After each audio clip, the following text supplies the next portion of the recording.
Fala galera do Mundo das Lutas, podcast MMA Ganhador no ar. E você vem comigo porque nessa semana vamos falar sobre o UFC 248. Nesse sábado, direto de Las Vegas, nós teremos a disputa de cinturão na categoria dos médios entre o campeão Israel Adesanya e o desafiante Yoel Romero. E teremos também outra disputa de cinturão, essa pelo peso palha feminino, entre a campeã Weili Zhang, a chinesa campeã, contra a desafiante a polonesa Joanna Jedrzejczyk. Lembrando que o evento conta também com 3 brasileiros em ação: Alex Cowboy, Rodolfo Vieira e Poliana Viana. E antes de começar a edição dessa semana, eu lembro que você pode assinar o nosso podcast via iTunes, Android e Podflix, e também pode e deve seguir a nossa playlist lá no Spotify.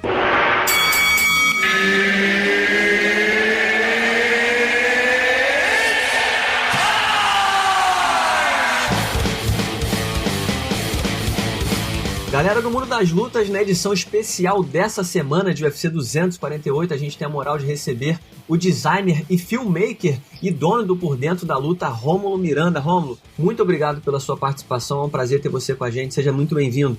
Fala galera, beleza? Eu que agradeço, Coutinho, pelo convite, entendeu? Era uma grande satisfação estar aqui, eu já queria ter vindo antes, participar de um podcast assim, pô, você é um cara que eu admiro muito e vamos lá falar de luta, né? Então vamos nessa, Rômulo, obrigado, cara.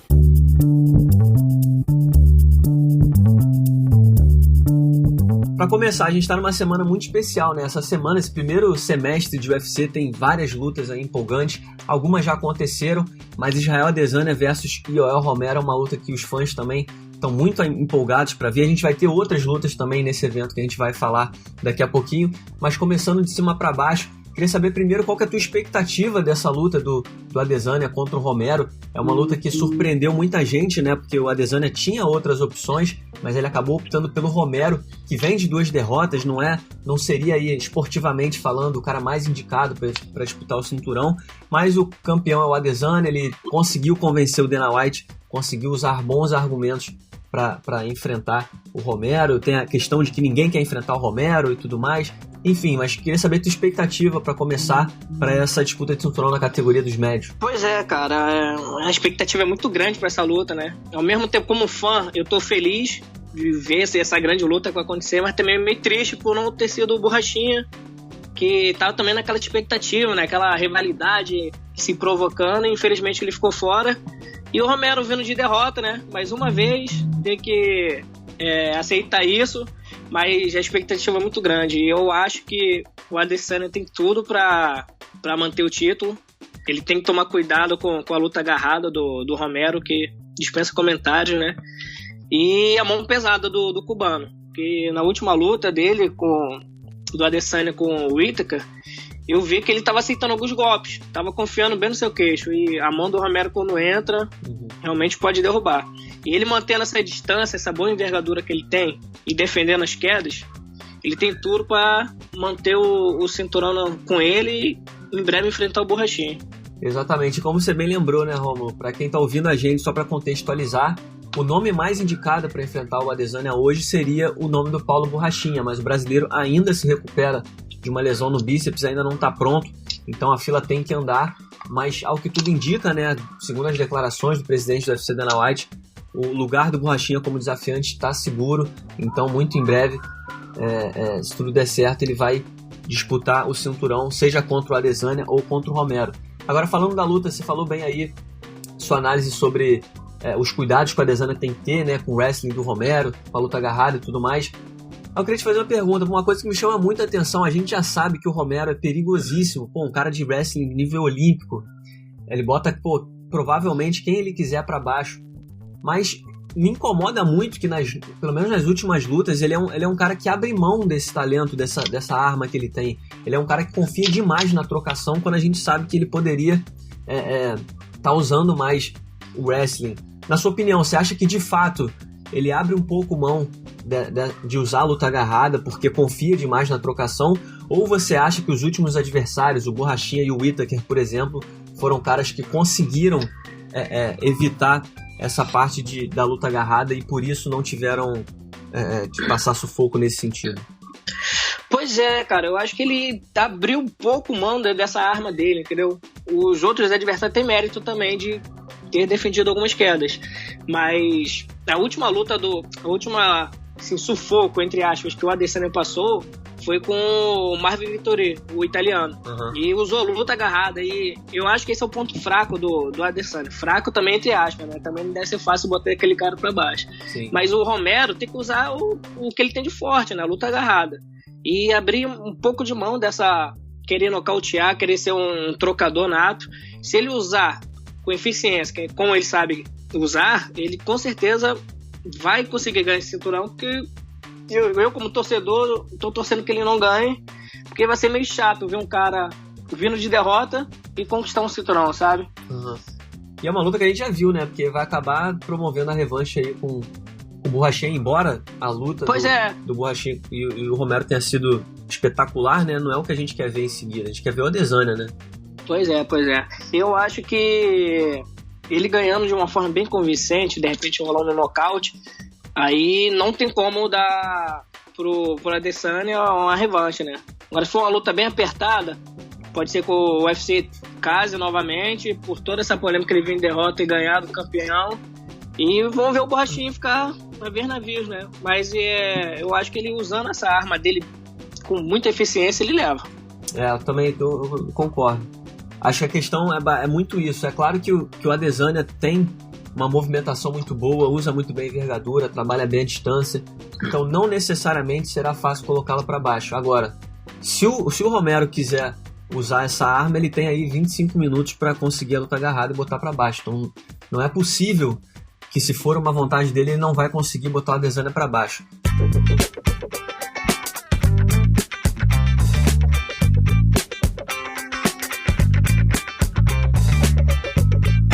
Para finalizar esse assunto, quero saber o teu palpite. O que você acha que acontece? Como é que você acha que essa luta se encerra? Eu acho que vai ser Adesanya por decisão. Ele vai ser inteligente, como ele tem vindo sempre, né? Foi muito inteligente com o Anderson, foi muito inteligente contra o Gastelum, e acredito que ele vai usar essa inteligência dele, que a cada luta ele tá evoluindo nesse quesito. Eu acho que ele vai conseguir segurar a fera, que é o Romero. Tô contigo, cara. Também tô achando que essa luta acaba na decisão. O Romero é um cara muito duro. Mostrou, né, nas 2 batalhas que ele fez com o Robert Whittaker, já lutou 5 rounds. E o Adesanya também é um cara resistente, aguenta a porrada. Então eu acho que numa luta de 25 minutos, eu acho que o Adesanya vai trabalhar melhor, tem mais armas pra sair vencedor. Aproveitando esse momentinho também, uma curiosidade. Claro. Todos os lutadores que foram disputar cinturão vindo de derrota, nenhum deles são o vencedor. Vamos ver se dessa vez continua com essa mágica, né? Digamos assim. É, muito bem lembrado. Muita gente, né, que quando vê isso acontecendo, fala, pô, mas que história é essa? Pô, não é possível. Só que isso já aconteceu, né? Algumas vezes, já tivemos vários exemplos de lutadores vindo de derrota disputando o cinturão. A gente teve, por exemplo, o Frank Edgar, quando fez a super luta no peso pena contra o José Aldo, ele vinha de derrota. O Chael Sonnen mesmo, depois de perder para o Anderson, enfrentou o John Jones. Então, não é necessariamente uma novidade. É estranho, né? Porque a gente não gosta de ver e não está acostumado a ver. E o UFC está promovendo isso 2 vezes em um curto espaço de tempo, né? Já que o Romero vai enfrentar o Adesanya e o Aldo vai enfrentar o Cerrudo. Mas, enfim, não chega a ser, de fato, uma novidade. Muito bem lembrado. E agora, passando adiante, Rômulo, a gente vai ter na luta principal aí a luta pelo título peso palha feminino entre a atual campeã, Weili Zhang, contra a Joanna Jedrzejczyk, ex-campeã na categoria. Nas casas de apostas, a Weili Zhang é a grande favorita para essa luta. Eu, honestamente, não concordo com o tamanho favoritismo. Acho que ela pode até ser favorita por conta dos últimos resultados. Ela atropelou a Jéssica e tudo mais. Mas eu acho que em relação a casamento de estilos, eu tô achando que a Joanna tem uma boa chance. Mas enfim, para começar, você concorda com um favoritismo grande para Weili Zhang só por conta do que ela fez contra a Jéssica Andrade? Você acha que ela realmente merece esse tipo de moral? Não, cara, eu discordo. Eu acho que ela tem 4 lutas no UFC e 4 vitórias. Ela vem mostrando que não tá de bobeira, mas do outro lado a gente tem a ex-campeã que quebrou recorde de golpes conectados em defesa cinturão, né? 3 vezes já a Joanna fez isso. Eu acho que entre as 2 disputas de cinturão, essa vai ser mais apertada. E eu acho também que o casamento de estilos, já vou até adiantar o meu palpite, eu tô achando que tô apostando na vitória da Joanna, indo contra, né, a campeã e as casas de aposta, porque acho que a Joanna tá, como você lembrou, tá mais acostumada a luta de 5 rounds. ela dificilmente cansa, dificilmente é nocauteada, e ela tem uma defesa de quedas boa, né? A Weili Zhang, na trocação, por mais que ela tenha nocauteado a Jéssica daquela forma arrasadora, e ela tem uma trocação técnica e boa, eu acho que teve muito ali na luta contra a Jéssica, muito do vacilo da brasileira, né? Que deu a brecha, foi daquele jeito afobado e tudo mais. É claro que teve um mérito da chinesa, mas eu acho que teve muito também do vacilo da brasileira ali, e por isso eu acho que a Joanna vai ser um quebra-cabeça bem mais difícil para ela, principalmente se tratando de um grande evento em Las Vegas. A Weili Zhang lutou contra a Jéssica em casa, então acho que a Joanna está mais acostumada a esse tipo de ambiente, por isso eu dou meu favoritismo para ela. Qual que é a tua opinião em relação a resultado? O que você acha que acontece na luta? Não, eu concordo com você, cara. Eu acho que a técnica e a experiência da Joanna vai prevalecer. A Joanna, ela fez 5 defesas de cinturões e ela lutou 6 vezes. Tem 6 vitórias em luta de cinturão, que igualou a Ronda Rousey. E, cara, isso conta muito, sabe? Ficar ali 25 minutos, frente a frente com um oponente assim, de alto nível técnico. Mas a Joanna é uma pessoa diferenciada. Eu acredito que depois daquelas 2 derrotas dela pra Rose, ela mudou um pouco, sabe? Mas na última luta dela mostrou que tá com vontade. Subiu de categoria, foi enfrentar a Valentina. Não se deu bem naquela categoria, desceu, e ela quer porque quer o cinturão dela de volta. Eu acho que toda essa experiência dela e técnica dela, se ela conseguir botar em jogo, ela vai vencer. Agora, cara, uma outra questão em relação a essa luta, né? A gente vai ter aí em abril a luta da Rose, a revanche, na verdade, né, da Rose contra a Jéssica. Você acha que é o caminho natural a vencedora de Rose versus Jéssica já enfrentar a vencedora dessa luta entre a Weili Zhang e a Joanna? Porque tem muito confronto que já aconteceu, né? Se a Weili Zhang vencer e a Jéssica vencer, as duas já se enfrentaram. A Joanna já enfrentou tanto a Jéssica quanto a Rose, 2 vezes inclusive. Como é que você vê o futuro da categoria? Ou você acha que tem algum outro nome que pode surgir ali e quem sabe furar a fila da Rose e da Jéssica, que vão estar em evidência aí em abril? Não, eu acho que essa luta da Rose com a Jéssica é meio que uma semifinal mesmo. Acho que a vencedora ali sai para disputar o título, independente se for uma luta inédita ou não. Mas de repente, sabe como é o UFC, né? Às vezes aparece uma surpresa assim que a gente nem espera e vem. Mas eu acredito que a vencedora daquela luta vai disputar o cinturão. Mas era uma luta que eu não queria ver, porque se enfrentaram recentemente e quem sair perdedor vai ficar meio mal, né?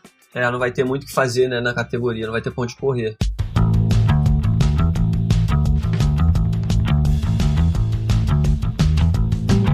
Eu queria falar também rapidinho sobre o Rodolfo Vieira, né? Rodolfo Vieira, que é um ícone do jiu-jitsu. Ele vai se apresentar nesse UFC 248. Ele vai enfrentar o Saparbek Safarov. Eu acho que eu falei o nome desse cara certo. Mas ele é o maior favorito da noite, inclusive. O Rodolfo Vieira, ele é um cara que tá invicto na MMA, tá vindo muito bem na carreira e vai estar pela primeira vez aí se apresentando num grande evento, né, o UFC 248. Pelo que você já viu do Rodolfo, tanto no início da carreira dele no MMA quanto no UFC, o que dá pra gente esperar do Rodolfo? Você acha que ele, de repente, com uma boa vitória nesse grande evento, você acha que ele já vai ganhar de alguma forma uma atenção especial do UFC? Ou você acha que ele ainda... Eu já vou adiantar minha opinião. Eu acho que ele, é lógico, todo mundo tem uma expectativa especial em cima desses caras, porque sabem que no chão não tem pra ninguém, então ele só precisa meio que calibrar, né, a mão, né, a trocação, e eu acho que ele ainda tá nesse processo, ainda tá evoluindo a cada luta, mas ainda é um pouco cedo pra ele. Mas a gente sabe como você lembrou, a gente sabe como é que é o UFC, né? É o UFC 248, muitos holofotes em cima dele, dependendo de como ele vencer. Você acha que ele já pode, de alguma forma, ser catapultado aí ao topo da categoria, ou você acha que o processo dele vai ser um pouco mais lento? Cara, então, eu espero que seja um processo um pouco mais lento do que ele seja já jogado ao Laude Leões. O Rodolfo é um fenômeno, isso não tem dúvida. Acompanho ele desde o jiu-jitsu. Eu fui numa luta dele no Shotô aqui no Rio de Janeiro. Em comparação a essa luta dele no Shotô e a última luta dele que ele fez foi estreia no UFC, parecia outro atleta. Ele mudou muito, evoluiu bastante. Mas é aquela coisa, no chão o cara é incontestável, mas a cada luta ele tem que procurar evoluir, principalmente na trocação, que não é o carro forte dele, mas ele mostrou uma evolução muito grande. E ele vencendo essa, com todo o holofote que vai ter em cima dele, espero que ele não seja jogado assim nos holofotes, como a gente vê outras pessoas que chegam assim, arrasando, né? Batendo em todo mundo, ganhando bônus e tal, e quando é jogado lá pra valer, acaba dando errado. Eu espero que ele seja trabalhado de forma correta, que ele é um grande lutador e tem potencial de até futuramente ser um campeão da categoria. E não é uma categoria fácil, né, que ele tá. Exatamente. Mas é um problema notório, né, cara? Eu acho que é muito... É claro, o UFC tem que buscar novos astros, novos ídolos, principalmente no momento que a gente vive com o MMA aqui no Brasil, né? Essa seca, essa carência que o público tem de grandes nomes. Eu acho que talvez por isso alguns nomes são alçados ao bolo de cima cedo demais. Mas eu acho que também tem que ter um pouco mais de paciência, né? Tem muitos lutadores aí. O Rodolfo é um bom exemplo de um lutador que tem potencial e se for cuidado com carinho, aos poucos ele pode chegar lá com tranquilidade. Agora, Romulo, eu queria falar também do UFC 250, né? Dia 19 de maio em São Paulo a gente vai ter aí o evento numerado do Ultimate nessa temporada aqui dentro do Brasil. E a primeira luta, né, ainda não foi oficializada, ainda não foi divulgada oficialmente, mas o presidente do UFC já falou que tá certo, os dois lutadores já concordaram. A gente vai ter aí, para começar, José Aldo versus Henry Cejudo. A gente já falou um pouquinho rapidinho nessa luta aqui no nosso podcast, no programa dessa semana. Mas eu queria te perguntar o seguinte: você esperou, depois do que aconteceu em dezembro, o Aldo acabou perdendo pro Marlon, e por mais que o presidente do UFC, Dana White, tenha falado que viu a vitória do José Aldo, o Cejudo falando que o Aldo deveria ser tratado como vencedor, você imaginou que isso de fato ia se concretizar numa disputa de cinturão ou foi uma surpresa? Eu fiquei um pouco surpreso, porque o UFC, assim, meio que já sacaneou o Aldo no passado, né? Naquela revanche que não fizeram entre ele e o McGregor, que era merecido pra ele, por toda a história que ele teve. Estreou bem, na minha opinião, na categoria dos galos, mas como saiu derrotado, eu não acreditava que ele conseguiria, né? Só que o UFC deu essa chance pra ele, o campeão quer enfrentar ele, e quando o UFC quer fazer, eles conseguem. Mas eu fiquei surpreso que, mesmo vendo derrota agora, ele vai disputar o cinturão. Você acha que o Aldo tem, pelo que ele apresentou na estreia na categoria dos galos, que foi inclusive uma bela estreia, eu acho que surpreendeu muita gente também, apesar da derrota, você acha que o Aldo tem jogo para bater de frente com o Cejudo, que tá voando na categoria dos galos? Acredito que sim, cara. Eu fiquei surpreso com a atuação dele. Eu achei que ele reagiu bem ao corte de peso, se sentiu bem à vontade, mas ele tem que voltar a ser aquele alto bem agressivo que ele era no começo da carreira, porque, como você falou, o Cejudo vem voando, ele vem enfrentando grandes nomes, e pro Aldo conquistar esse cinturão, ele tem que não deixar na mão dos juízes, tem que ser aquele agressivo, nocauteador que ele sempre foi. Você acha que de alguma forma essa luta acontecer em São Paulo tira um pouco do peso das costas do Aldo? Porque é lógico que se a gente perguntar pro Aldo, ele vai dizer, não, luta no Brasil, é meu público e tudo mais, mas a gente sabe também que a relação que ele tem com o Rio é mais forte, né? Ele é conhecido como o Rei do Rio, então quando ele luta no Rio, eu acho que é uma responsabilidade maior. Você acha que talvez a luta em São Paulo pode tirar um pouquinho desse peso e transformar as coisas um pouco mais leves para ele e ajudá-lo na luta? Ou você acha que, sendo no Brasil, não faz diferença, ele vai assumir essa posição de qualquer jeito? Não, eu acho que não tira o peso, não. O Aldo é um ídolo aqui, entendeu? No Brasil. Os brasileiros gostam de ídolo. E ele, mesmo lutando em São Paulo, ele vai estar em casa. O povo vai estar apoiando. Por mais que o Cejudo tenha essa afinidade com a língua portuguesa, né? Falar um pouco português, de conhecer a nossa cultura. Mas eu acredito que os brasileiros vão estar do lado do Aldo, ele vai estar em casa mesmo lutando em São Paulo.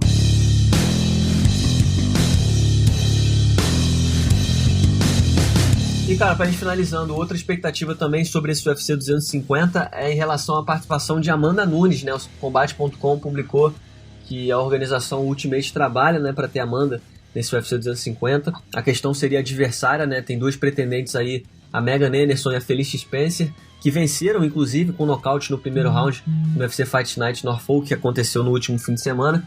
Mas eu queria saber o seguinte, a Amanda, ela já lutou no Brasil, ela já teve oportunidades de alguma forma despontar e se consagrar como uma estrela do esporte brasileiro.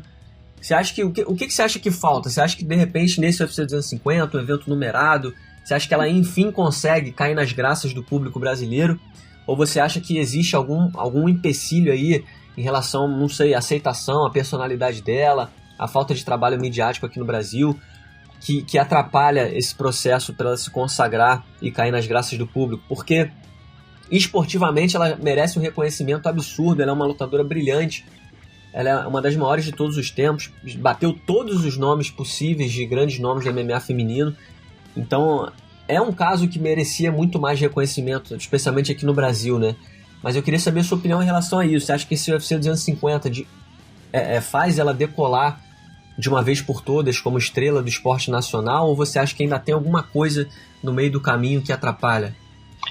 Pois é, cara, pra mim ela já marcou o nome dela na história.